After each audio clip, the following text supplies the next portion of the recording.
Shalom, family. We got them.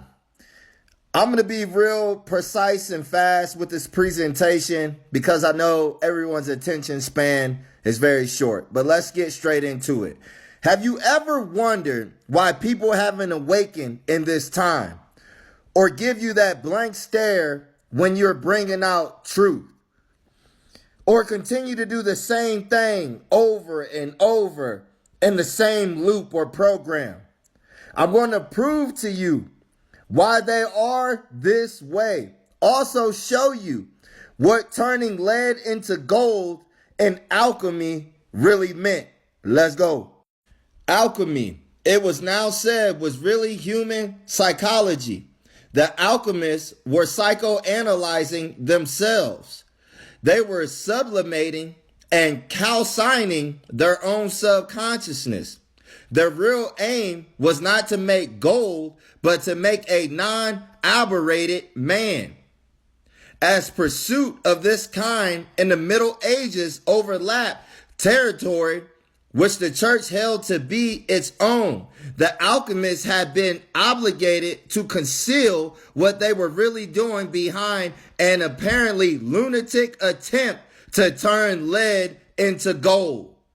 The church was trying to transfer the subconscious mind into a non-aberrated man, clone, cabbage patch child, white tea person, created non-human, petri dish, including people that look like myself, all skin folks, not kinfolk.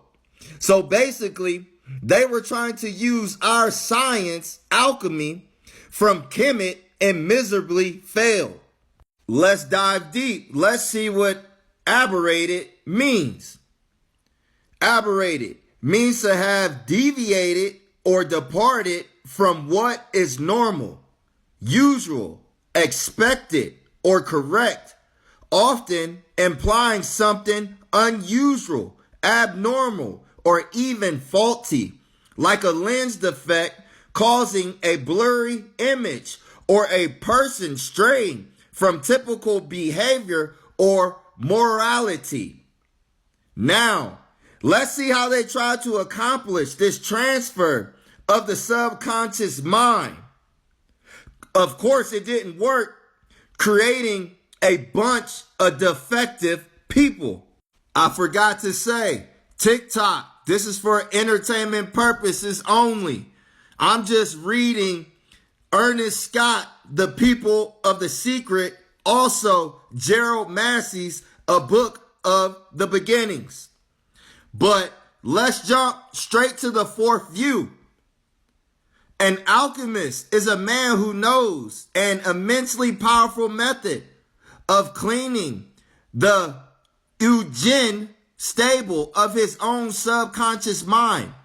Pushed far enough, this process gives rise to a true soul body in holding the properties of a different order of things.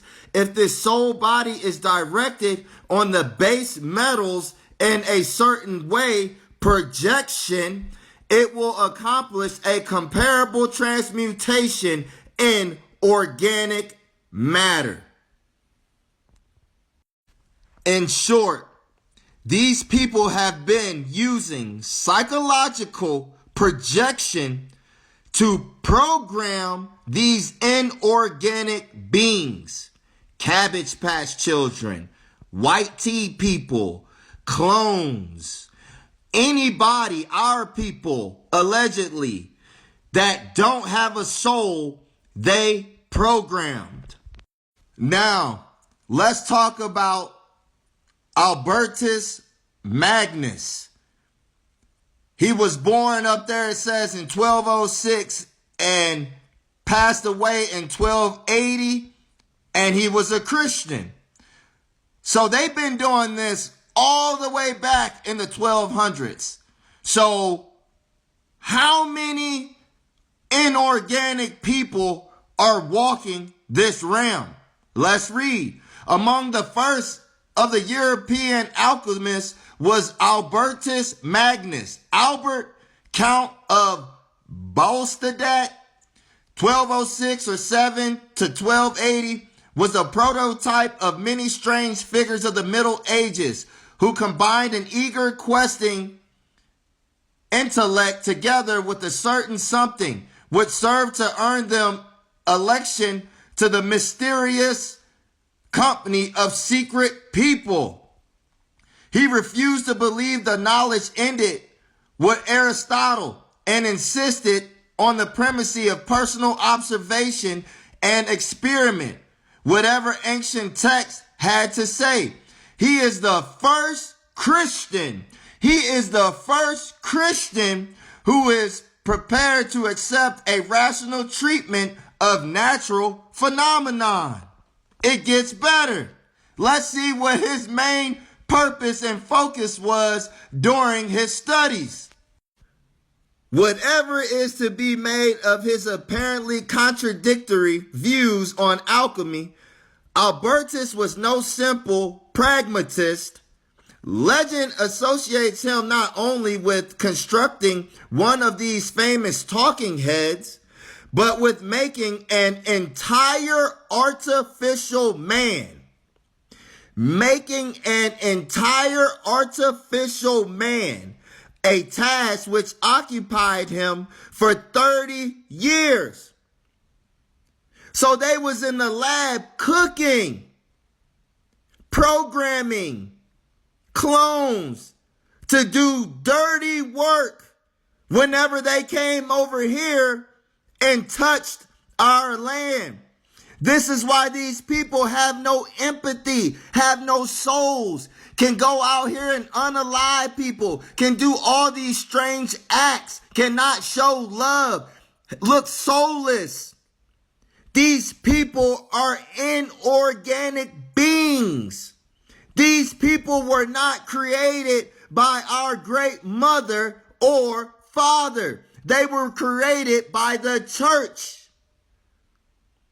by so-called white tea men. I'm going to close out on this, family. This is Gerald Massey's book. The Egyptians identified themselves on the monuments as the Rut. A pictorial representation is found on the tomb of Seti, of 4 races of people arranged in groups of 4 men each. These are the Nashi, Negroes, the Hemu, men of light brown hue with blue eyes and hair in a bag. This is what I want you to pay attention to. The Tamahu, who are fair as Europeans, and the Rut, who are Egyptians. These are typical groups not meant merely for conquered races, as may be gathered from the signification of their names. The Tamahu are light complexioned people. In Egypt, Tama means people and created. In Egyptian, Tama means people and created.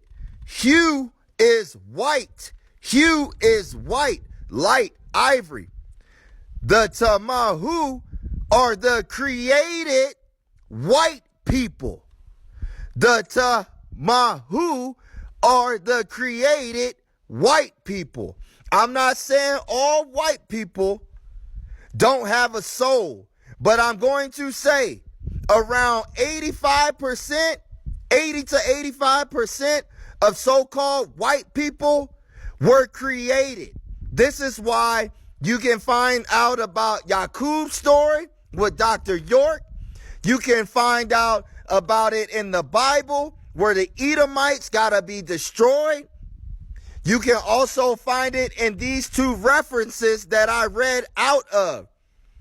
These people were not created by the great mother or our father. So according to the Bible and Obadiah, this is their judgment. Shalom, family. Shalom, shalom, shalom. We got them.